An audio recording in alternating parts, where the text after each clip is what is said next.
Thank you to the lead.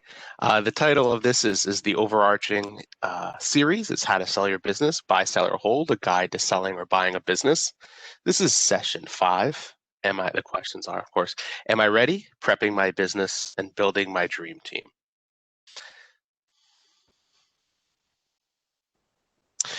Of course, this is session 5. Through this, the next two are each of the next 2 Wednesdays. Section 6 is what is the right deal structure and terms. Section 7, of course, what should I expect at closing? If you'd like to sign up for either of them, the page below will direct you to the sign up for every single one of these. Obviously, you signed up for these, so you're ready, you're getting going. Our disclaimer, of course, not legal advice. This is more general advice than specific, and for any specific questions, we of course recommend you hire qualified advisors. Today's panel, I am Matt Foreman. I'm tax counsel at Chiesa, Shahini, and Giantomasi. The second is Gary B. Rosen. He's the partner in charge of valuation, forensic, and litigation services in Markham. He provides accounting, audit, and consulting services, including solvency, valuation opinions, and asset recovery for numerous closely held and public companies, real estate entities, financial services, institutions, business development companies, private equity funds, government agencies, and international corporations. He has nearly 40 years of advice and experience. Next is Mary Greco. Mary is a partner at Olsham, Prohm & Wolosky. Mary's practice focuses on assisting clients with the development, management, and protection of their brands. In connection with her practice, Mary has represented clients on both the buyer and seller side, performing due diligence and readying businesses for purchase or sale in small transactions to $500 million deals. As the other moderator, Janine Buis. Janine is the president of Growth Terra. Janine helps B2B technology organizations maximize growth and set the stage for successful investment or exit. She works with marketing, sales, and customer success teams to develop strategies, goals, processes, and playbooks to maximize revenues and turn customers into loyal advocates. She elevates execution by putting the right talent in the right places and implementing metrics and reporting to facilitate decision-making. And last but not least, of course, is Dan Head. Dan is a senior vice president of the private bank at Brown Brothers Harriman and Company. Dan is a member of the corporate advisory and banking group, where he focuses on building relationships with private business owners.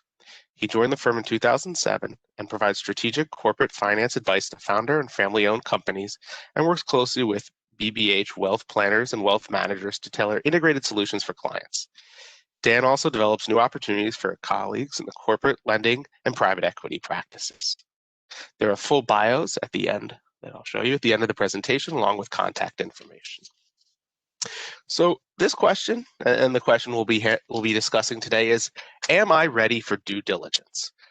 There are a lot of steps that are necessary to get people ready for due diligence. We've broken out a number of them, approximately 9.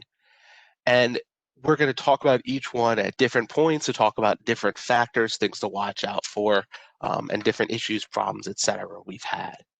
The first one is going to be discussions, and that's going to be who do you talk with, what do you talk about, and what are your concerns. Next is financial statements, followed by intellectual property. We'll talk about some privacy concerns, particularly ones that deal with new laws that have been passed, whether by the European Union or various states. Finally, who are the different advisors? What do they do? Such as investment bankers, law firms, and tax advisors. And then, what are some other issues, some ones that don't really fit into a lot of these different types of topics, but really are important. So now we're gonna talk to Dan, and Dan, there are a lot of questions that come up and discussions that have to happen as you're starting the due diligence process, or even possibly just before. So the question is, what are the questions you deal with, and who do you talk to?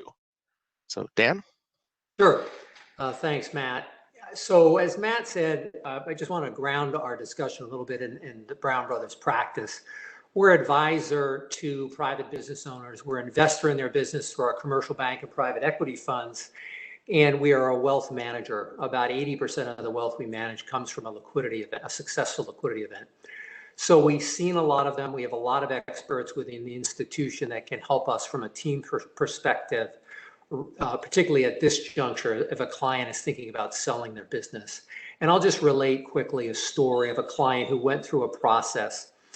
He was being inundated with questions from private equity and strategic investors who wanted to buy his company.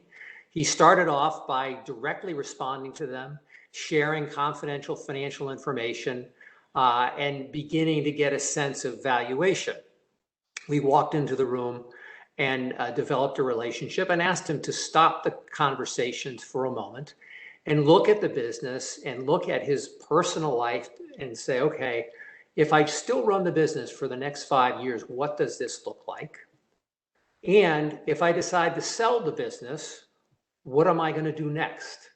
It's very important to think through kind of the emotional aspects of what it's going to be like if you're not attached to your executive team, your employees, your customers, your key suppliers, and so forth. If you're an entrepreneur that invests 14 plus hours a day in building your business, and you're going to do 100% sale, your life is going to be dramatically different after that. If you're going to sell your business to a private equity firm in a controlled transaction where they become the majority owner and create a board of directors, you're now reporting to a new group of people who are going to want to see that that investment is going to appreciate in value. So you have to think that through as well. This particular client took a step back, started to think through these various scenarios, and then asked us very detailed questions about valuation. So we put together an analytical framework for him to think about the valuation of his business, which would include the normal processes. We do discounted cash flow, we look at publicly traded comparable companies, as well as precedent transactions in the private market to give him a sense, kind of a benchmark going into the process. In order to do that, we have to do diligence. We have to look at the financial statements and the business records. And as we do that, we can find holes or issues to make the client aware of that they may need to rectify before they go into a process. And whether that may take 6 months or a year, it may be worth the time because it could be millions of dollars in value for that client's business. In some cases, clients are older, they're done, they're ready to sell, they're going to sell it as is. Those folks are going to leave a lot of money on the table. So what we've decided to do at Brown Brothers is bring our expertise together to help those folks think that through. Let's talk for a second about family, shareholders, partners, and employees. If you are married, have you discussed this with your spouse? Have you discussed your vision for the future? If you come into tens of or hundreds of millions of dollars in cash post-transaction, you're obviously going to have an investment plan for that, but how is that going to affect your family and your children, depending on whether they're young or successful professional adults? So lots of questions to ask. We have a family value discussion track for that. Families create mission statements, and we have a whole set of best practices for families to draw on to see, well, how have other people done this and succeeded? Because they certainly didn't want to create trust fund babies or take the grit away from their children who were perhaps in college or high school or wanted to develop themselves and a career for themselves. So those are issues that we think through. Shareholders and partners, employees. Shareholders, there may be outside shareholders in the business. They obviously have to be informed. We had one client that wanted to take out shareholders before they launched a process to create shares for the other senior executives to vest over time in the equity plan that they had created. So we did that. We accomplished that by a debt financing, which was non-dilutive. We brought in no outside parties in order to accomplish that goal and then set the client up for the process. And then lastly, employees. We're talking about a lot of information on your business that is going to be disclosed to a lot of different parties. There's your dream team that's going to help you through the process. And there's prospective investors that are going to get a confidential information memorandum on your business with a lot of detailed information in it that you may or may not want out there. So you're going to have to figure out how to govern that flow of information and who sees it.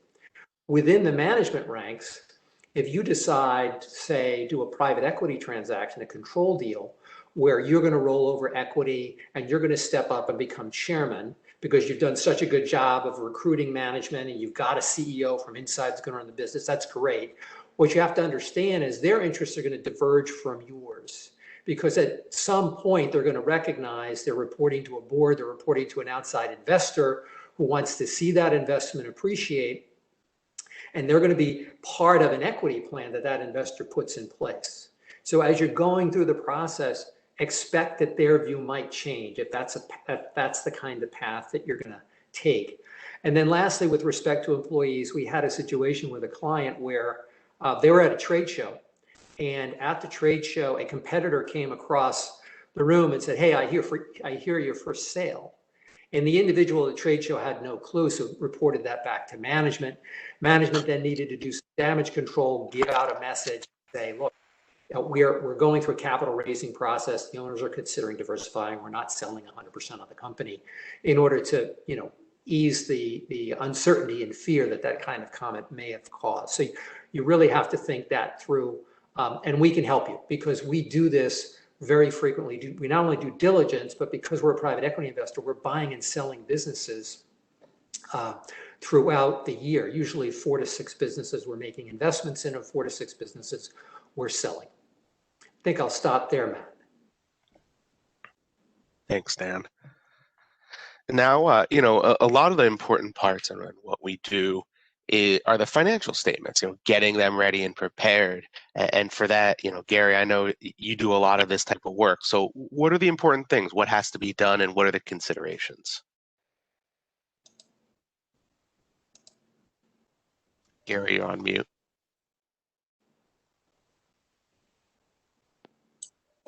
See, I was overzealous. Thanks, Matt. I appreciate that. I'm going to take this slide out of order a little bit because what I want to do is I want to touch upon each one of them, but I think I want to touch upon them in a process that's going to be easily understandable. Getting the financial statements ready is an important aspect because many of you that are out there that have had businesses or run businesses might have only run that business with a simple tax return living out of your checkbook. So I want everyone to understand the different types or levels of services that a CPA can provide to their client above and beyond the tax services. And the different levels of, we have the word review here, and that was really a clue to me to talk about the 3 different types of level. The lowest level of service a CPA can provide is known as a compilation. That's basically putting into financial format information that's the representation of management. So you're simply taking the checkbook, the bank statements, and putting it into a financial format, which will include the balance sheet, profit and loss statement. That may or may not include disclosures. And if disclosures are omitted, such as the statement of cash flows or footnotes to the financial statement, it has to be noted in the accountant's report that information is missing. The next level of service that a CPA is providing is known as a review level of service, and that's where we actually provide review services. We're not issuing an opinion. I'm going to call it an accountant's review report. It's attached to those financial statements, and those financial statements will typically have a balance sheet, an income statement, a statement of changes in members, partners, or owners' equity, a statement of cash flows, which shows you the sources and uses of the cash, as well as footnotes to the financial statements, which are really the roadmap and give an understanding as to what's behind the financial data contained in the primary financials. And then the highest level of service is an audit. And that's essentially where a CPA is issuing their opinion on the financial statements of the client. The only part of the financial statement that belongs to the CPA is the auditor's opinion. But that is an important aspect of those financial statements because we're placing our opinion that those financial statements are in accordance with generally accepted accounting principles and auditing standards. And also, I might want to add, financial statements can be prepared on a GAAP basis or another basis known as OCBOA, other comprehensive basis of accounting. And that might include an income tax basis, might include a cash basis. But there are different methodologies in which you can prepare a financial statement and still have it on an auditor's opinion. Any departure, though, would have to be disclosed. Once you get these financial statements, they can become an important tool. You shouldn't just put them in the drawer, never to see the light of day again. And the important things that you should be doing with those financial statements and getting your financial statements ready for sale or business for sale is to do ratio analysis. And some of the typical ratios that you might want to use or look at are the working capital ratio. Working capital is defined as current assets minus current liabilities. You want to make sure that you have a strong working capital. And strong working capital is going to mean that your current assets are going to exceed your current liabilities. That's important because it's going to tell you that you have the ability to meet your operating needs. Another ratio, first cousin to the working capital, is something known as the quick ratio, where it's known as the asset test too, where you remove inventory. Because inventory, as everybody out there knows, eats up a lot of the businesses and sits on the balance sheet until it's turned into cash. So we want to see how much you can meet your current cash needs exclusive of inventory. Other ratios that are important are earnings per share, price to earnings ratio, which will tell you how strong your business is, and your per share, your earnings per share. You might hear this all the time on CNBC or whatever other business network you watch, but earnings per share tells you how much your business is truly earning based upon the owners within the business itself. Excuse me. And then one of the most important ratios that I save for last is the debt to equity ratio. This is very, very important because you want to make sure that your company is not over leveraged. You want to make sure that you have enough cash there to meet your operating needs and to make sure that you're not funding your current operations by taking on more debt.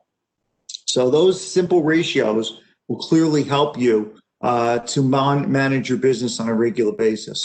The two areas that I left for the last part of this portion of the presentation are the valuations, which Dan has spoken about in depth, and we've spoken about in previous discussions.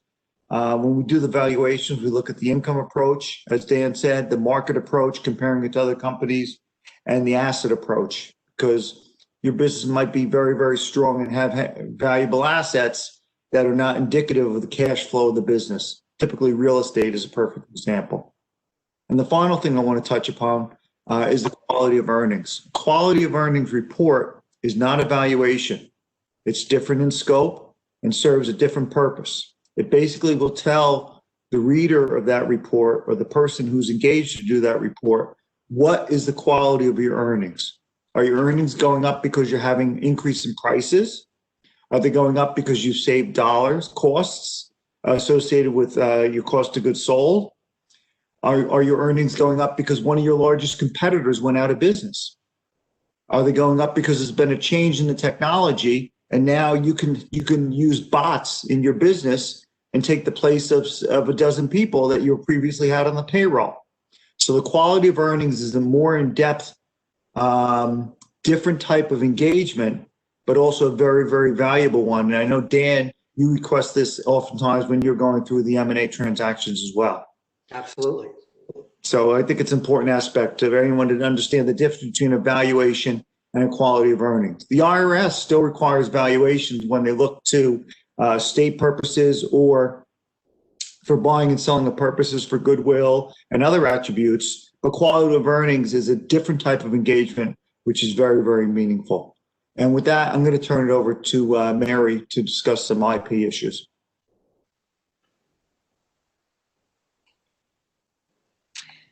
Thanks, Gary. Thanks, everyone. So, when you're getting ready to sell a business, it's important to look at intellectual property, regardless of whether you're a technology company with a lot of intellectual property or a consumer goods company with a lot of intellectual property, or you're simply a service-oriented business. every company has intellectual property, and often the intellectual property is very valuable to a potential buyer. And so it's important to look at it really from two perspectives. One is understanding what you have and what is your intellectual property. And the second piece of that is, you know, are you potentially infringing somebody else's intellectual property? And I'll address both of those as we go through this. As far as understanding what you have, sometimes it's very simple. You know, you have a trademark, that's your company name, you registered as a trademark. Very simple. These are easy to understand. If you're a company that makes a product and there is patents involved, that's easy to understand. Some of the other aspects, however, can be a little murkier. And it's important to understand, at least in the United States, that for certain intellectual property, you don't need registrations in order to have protection for intellectual property. For instance, copyrights. Companies, many companies have copyrights, whether or not you know it. You have a copyright in your website. You have a copyright in advertising materials. You may have a copyright in the design of a logo. All of these things, you may own copyrights. They may be valuable to the business, and you need to understand and get your arms around what do you own and what's valuable. Often, you know, website content is very valuable to a lot of buyers who don't want to recreate a website and recreate the wheel. So it's important to make sure that you understand and you have all of those rights. And for certain pieces of intellectual property, I'm focusing on copyright here, it's important that you have writings from the creators of that material. It's not enough that you pay for it. It's not enough, for instance, that you pay a website designer that you will then automatically obtain those rights. Under copyright law, you need to have a written assignment of rights. And so it's important that you look and make sure you have all of those things in place. And this can happen retroactively as well. So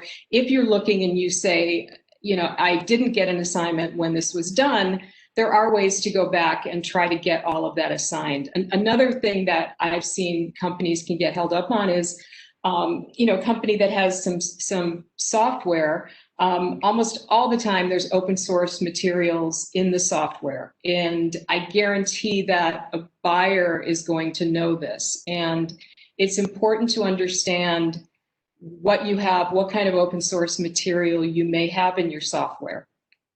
Very important if that's an integral component of your business. And I've seen deals almost fall apart based on this.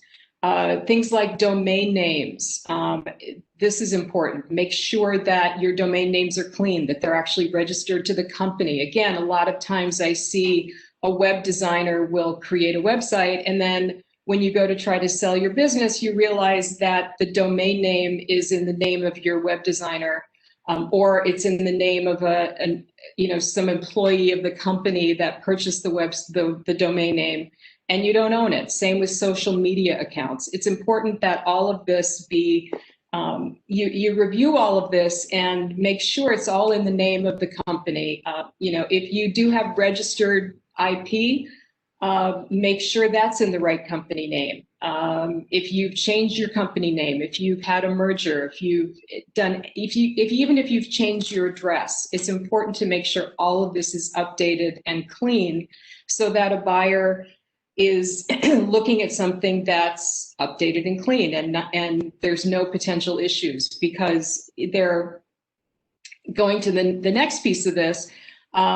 There are certain situations, especially outside of the United States, that even if you have a registration, even if it's in the right company name, but it's in the wrong address because it's an old address and you never updated the address, it could invalidate the whole piece of IP. So it's important, again, to make sure that all of this is in order. Speaking of global issues, some things, even if you're a local business, there may be issues globally that should be addressed and looked at.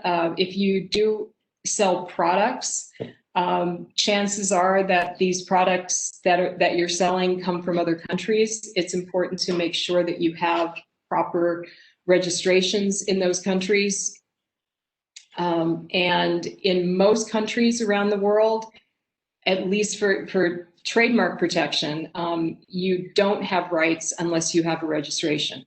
So it doesn't matter if you're using a trademark for 100 years, if you don't have rights, and China is obviously one of the worst countries and hardest countries to get protection. But if you don't have a registration, it's a free-for-all, and other companies can acquire your trademark rights. And so another thing that we usually advise clients to do is you do a quick worldwide search of your company name, of your brand name, of any important trademarks that you have, to determine whether or not a trademark squatter has registered your trademark in other countries. What happens often is that companies in certain countries, and I'm going to pick on China, but China, for instance, individuals in China will monitor the U.S. Market, and if they see a company that they think is cute or is up and coming or has some sort of value to it, they're going to register that trademark in China. So you may not even know, you might have a great company name, a great brand, a great logo here in the United States, or even in, let's say, Europe or Canada, and not even thinking about Asia and thinking about China. And you may be surprised that somebody has registered your trademark in another country. And to take it even further, I've seen situations where companies in China actually recreate the US company almost identically. And it's often not discovered until a buyer who has plans to expand the brand goes and then sees that, wait a minute, I may be prohibited from expanding into certain markets. So there are ways that you can check to see if this has happened to you. And it's not a horribly complex process, but it is something to check because you need to know about it. And you need to know if this is an issue, especially if there's a buyer who has plans to expand the business. You can you can register, let's say you've been doing business in Canada for years, but you've never registered there. No reason not to register now. There are time bars on patents. So if you've been selling a product that you think has would be capable of obtaining a patent, or you have some sort of idea that you think would be capable of being patented, there are time bars on that. But for copyrights and trademarks, there's no time limit, and you can always register something later. It just may affect certain rights that you might have in it. And so what to do if you haven't registered your IP is to, when you're getting ready to sell your business, sit down with an advisor, with a lawyer, with somebody who understands IP, and make a determination whether or not it's worthwhile for you to try to register trademarks, copyrights. If you do have patents that are still within the time period to try to register them, is it worthwhile? And is it worthwhile to try to register in other countries? And it's something that a buyer will look at, and it can also give your company more value if a buyer knows that they're walking into a company that has the IP protected. Now, it's also important to make sure that you are not violating the rights of others. So you need to double check things like look at your social media accounts and make sure that whoever's running it is not not posting pictures of celebrities, that they're not copying photos they find on the internet and putting them on your website or putting them on social media. again, an advisor can help you with this, a lawyer can help you with this to see where you may have some vulnerabilities that you might be infringing the rights of others.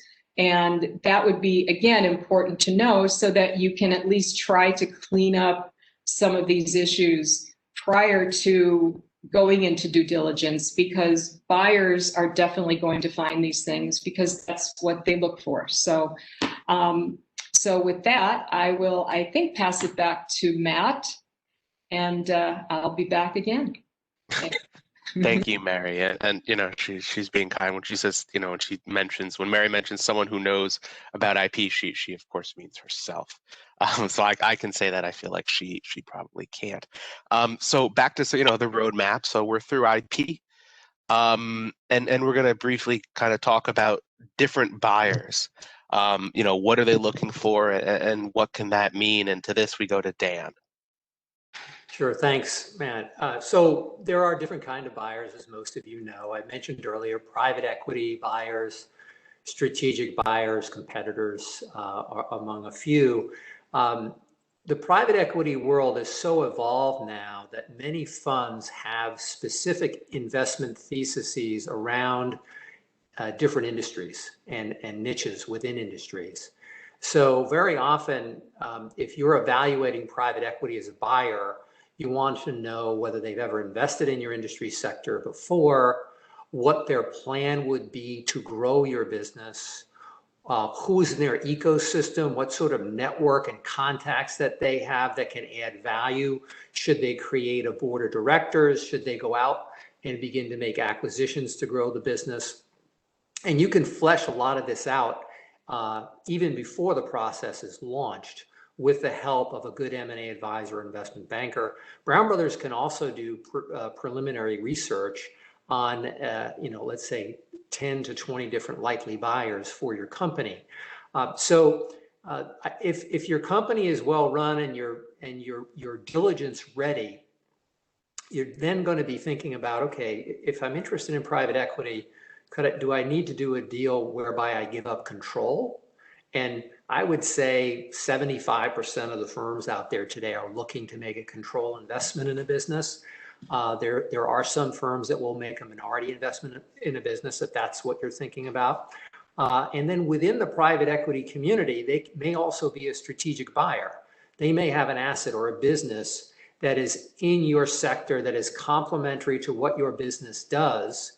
And they may want that business to acquire yours, or they may want your business to come out because you have the right leadership team, right products and so forth, as the acquirer of the business that they already own.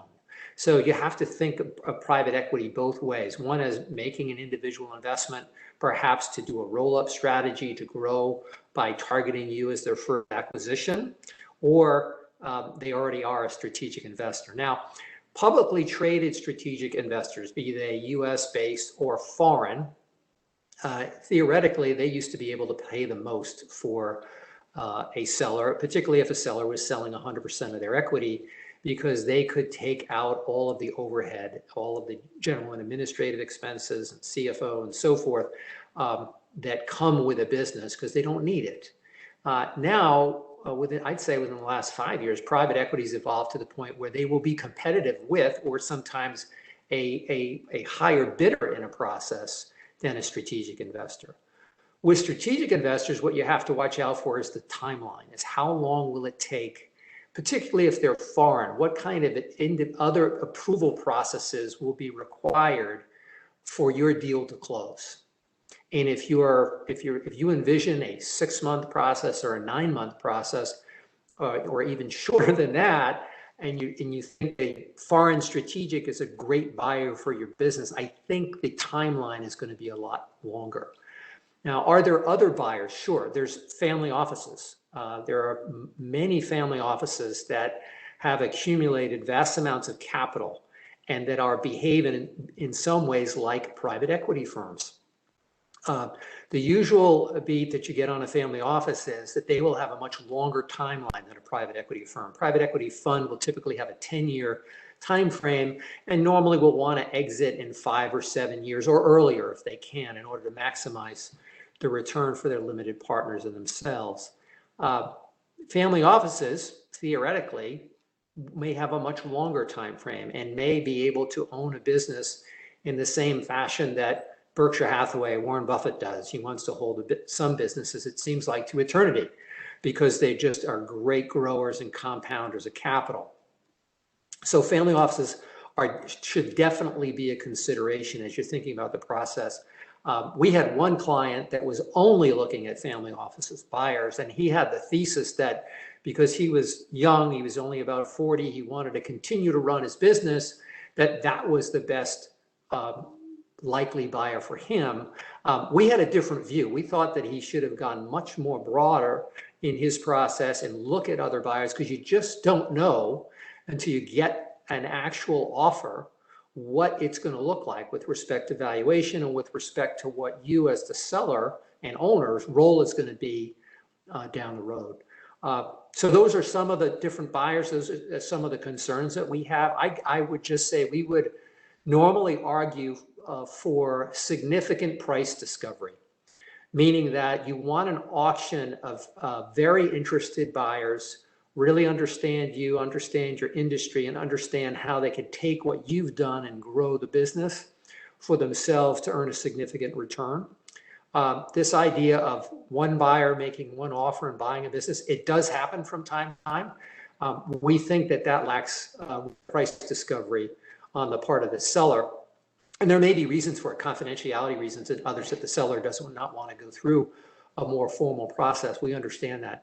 But we do think that having an element of price discovery is probably best for sellers. Back to you, Matt. Thanks, Dan. Now we're going to kick it over to Mary, who's going to talk about a number of different privacy concerns and recent legislation and rules that have been enacted. Thanks, Matt. So as some of you may know, there have been a number of recent, in the last couple of years, privacy laws that have been passed. Two of the most prominent are the General Data Protection Regulation, GDPR, which covers the European Union, and the California Consumer Privacy Act, which is the CCPA, which covers residents in California. So, how does this impact a potential sale of a business? Well, first of all, it's important to know that there are probably about 100 countries right now that have some form of a privacy law. And there are, in addition to California, there's maybe 20 to 30 US states that are debating their own form of some sort of privacy law. And now what does the privacy law apply to? Well, the privacy law applies to personal data that a business maintains for any individual. So, and it doesn't have to be data that's collected through a website. So if you have a customer list, you have employee lists, you have personal information of your suppliers, you have personal information that's, for potential customers. And personal information is anything that identifies a person or anything that is used to identify a person. A customer number, for instance, can be a bit of personal information. So just like every company has IP, I think every company has personal information, which means that it may trigger some of these privacy laws. Now, obviously, if you have an e-commerce company and you're selling products online, that one is pretty simple to understand. You collect data, you send out emails, you send out text messages. Some companies participate in a cooperative database of customers where they market to each other.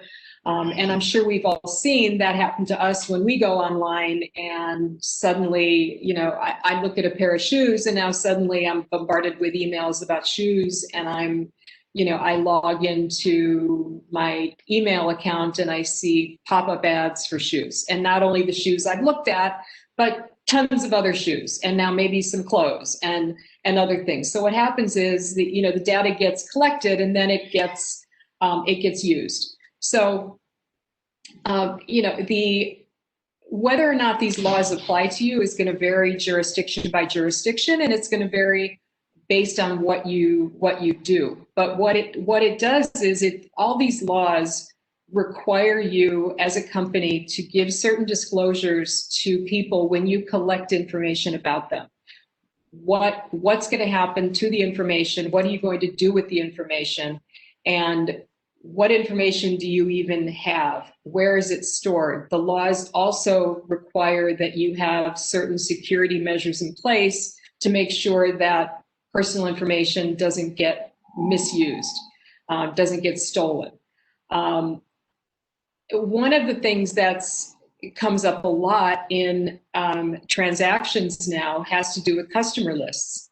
Can customer lists be shared with third parties? Well, under a lot of these new laws, you have to, at the time you collect information, you have to disclose to your customers that you may be selling this customer list as part of a transaction, or you may be sharing it as part of a transaction. If you didn't make that disclosure at the time you collected the information, there may be some serious issues with you being able to sell that customer list, or even share the customer list, or even allow a potential buyer to see a customer list. So what we always recommend is, look and see what are your privacy practices.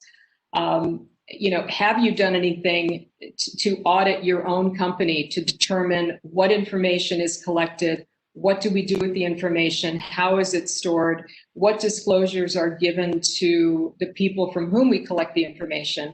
And if you don't have the proper disclosures and you don't have that, you happen to follow the proper steps, it would behoove you to, before you go into a sale or a due diligence process, to see what you can do to fix that so that you are now able to share the information you need to share, and you're able to share your customer list, and you're able to share even employee personal information with a potential buyer. So all of this it's a new area, it's an evolving area, it's a quickly evolving area. For instance, California just passed the CCPA a couple of years ago, and in the last election, as you know, California has this, this proposition process where voters can vote on the law rather than, it's not always comes from the legislature. So the voters in California just approved a new privacy law that is probably going to go into effect in California in a couple of years. So it's very fluid. It's easy to overlook, and it's easy to not know what you need to be doing to get yourself into compliance, and also to be able to sell your company. So with that, I will send it back to Matt. Thank you, Mary. We got a question which I'm going to pause here and talk through, and then we'll talk about, what do advisors do? The question was, in short, who heads the team? Who heads the advisory team? And I think the answer is always, it depends. The question talked about, attorney, CPA, or other trusted advisor. And I think the key is a trusted advisor. In general, M&A work, transactions are headed by attorneys. They tend to be the one who do the work, that have their hands in the most spots. But I think the key is that it really depends on who your trusted advisor. I've seen accountants run them because it's really who the buyer or the seller wants, and that's the key. Who does the work is who's most qualified, but who is in charge and who quote unquote runs it is who the buyer, the seller, the client is most comfortable with. And on that, I'm going to hand it over to Dan to talk about, what is an investment banker and what do they do, and do I need one? Great, thank you, Matt. So I just a comment on that question. I would agree with your answer. It depends, and sometimes we have served as trusted advisor through a process, meaning we don't play the role of the investment banker, but we recruit investment bankers. We help recruit M&A law firms, M&A tax specialists, And what Gary referred to is really important, especially if you've never had an audit. A sell-side quality of earnings assessment is critical, and we recommend it in virtually all situations that we're involved in. And so we can coordinate, and at certain points, the banker is going to lead the process. So as a private equity investor, have we ever sold a business without a banker? In 35 years, I don't think so. I don't think we ever have. We've always used an intermediary because we know there's value in intermediaries. And as investment banking has evolved, most banks are very industry specific. So they go very deep within industries, which we think is important. So what do we do with a client who's thinking about a process? We will help do research, use our own ecosystem, go outside to figure out, let's say, who are the top 10 candidates to sell your particular business.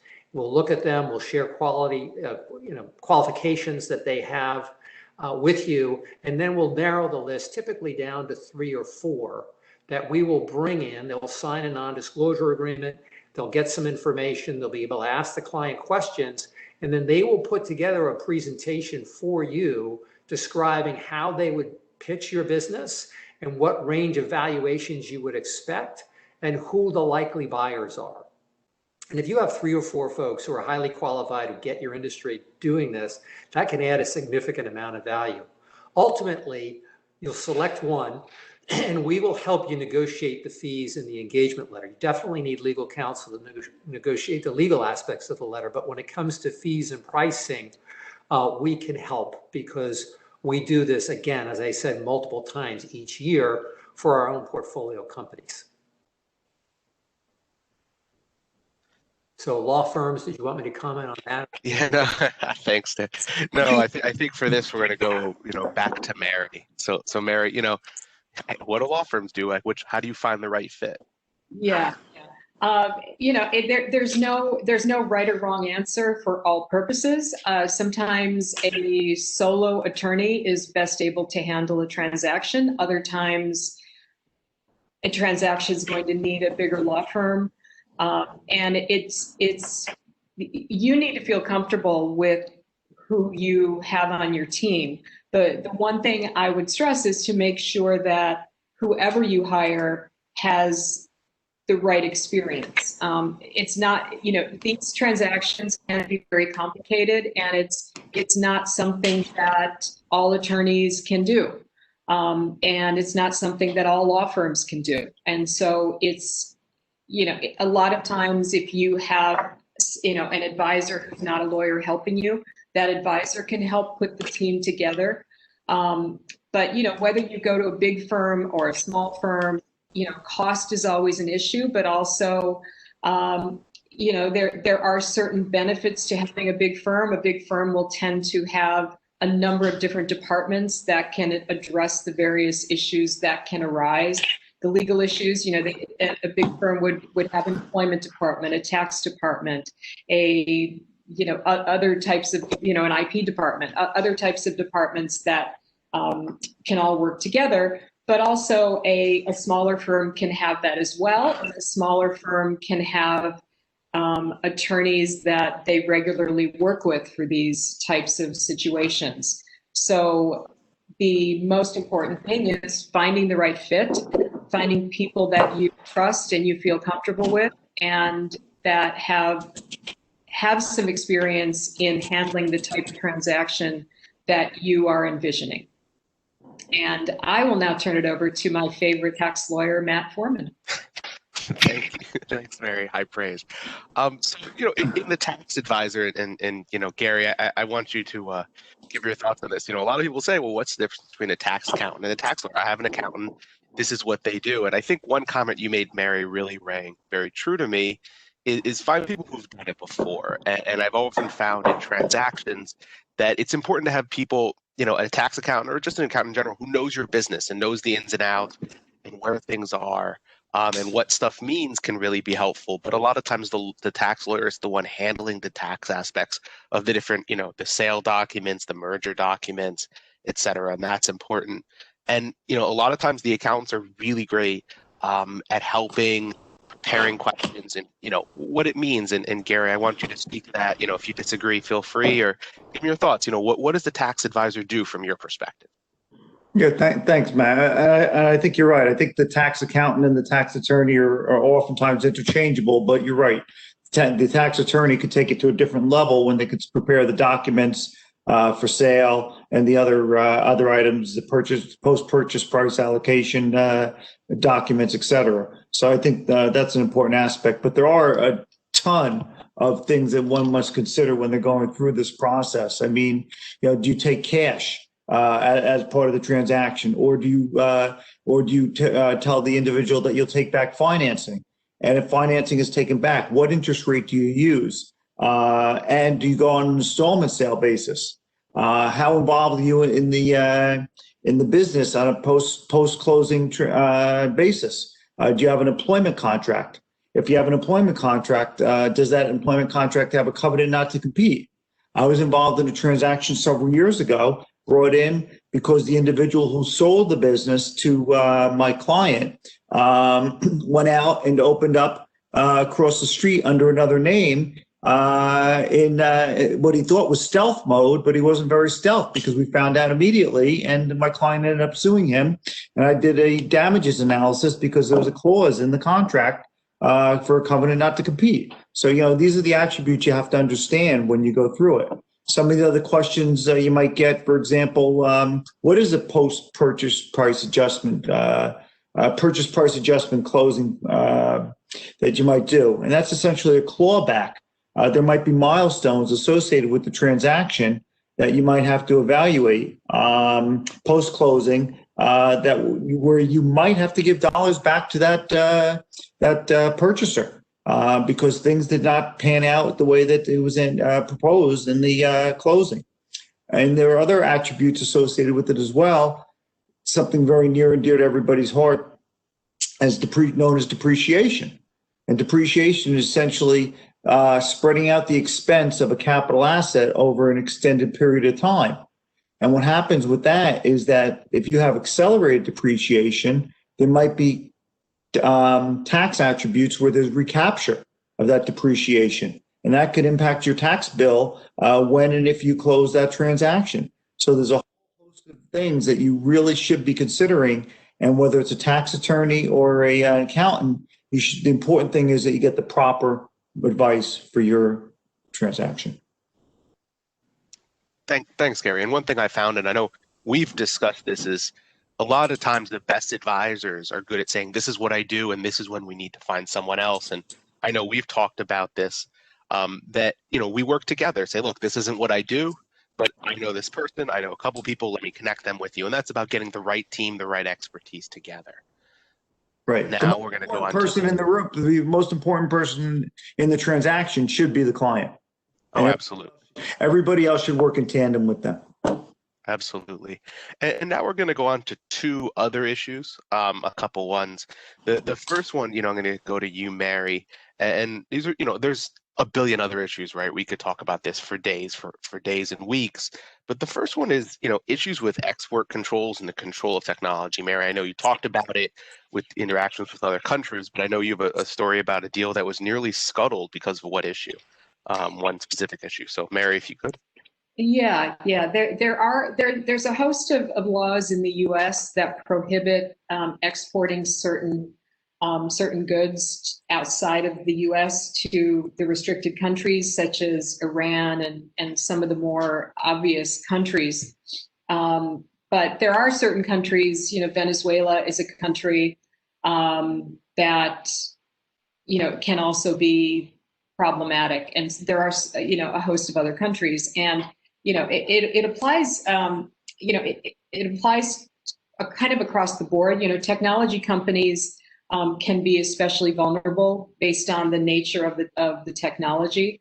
And, we had a situation, a client was a technology company, and it was the kind of company where people could it was software as a service, and people could just sign up online. And inadvertently, they had sold a small subscription to a company in one of these embargoed countries, and they were not aware of it, and they were not even aware that that particular country was subject to an embargo. And it only came up because the buyer had lawyers that specialized in, export laws. And the lawyer found it, and the lawyer found it when they divulged their customers and who was using their product.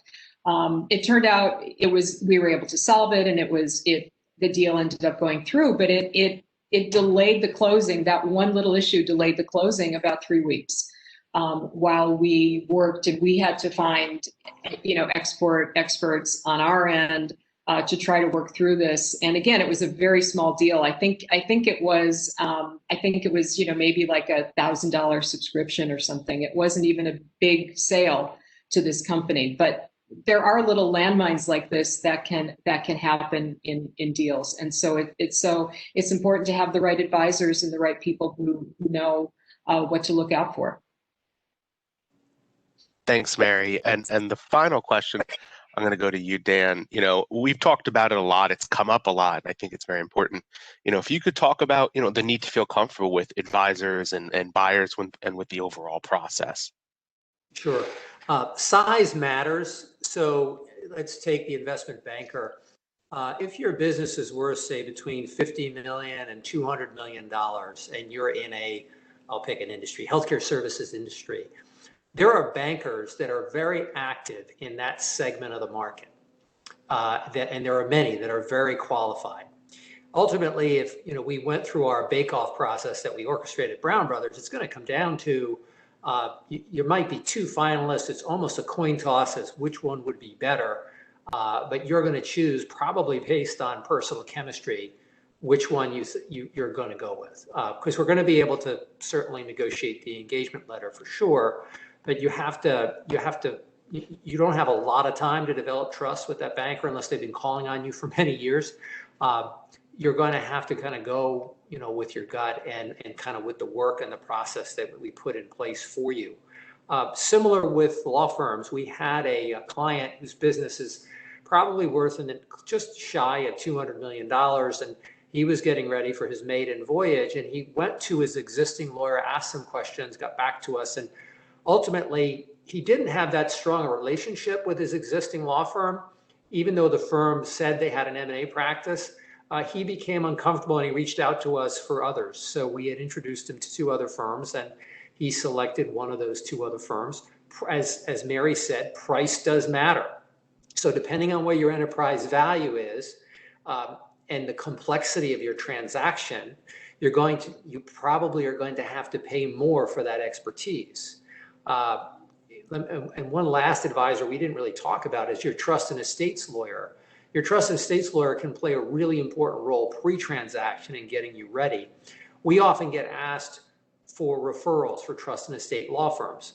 We always say, well, it depends on the complexity of the family and the estate as to who we're going to bring in and the size. So if we have $1 billion family, that's a different level of law firm than a family that has holdings of, say, 25 to 50 million and is a lot less complex.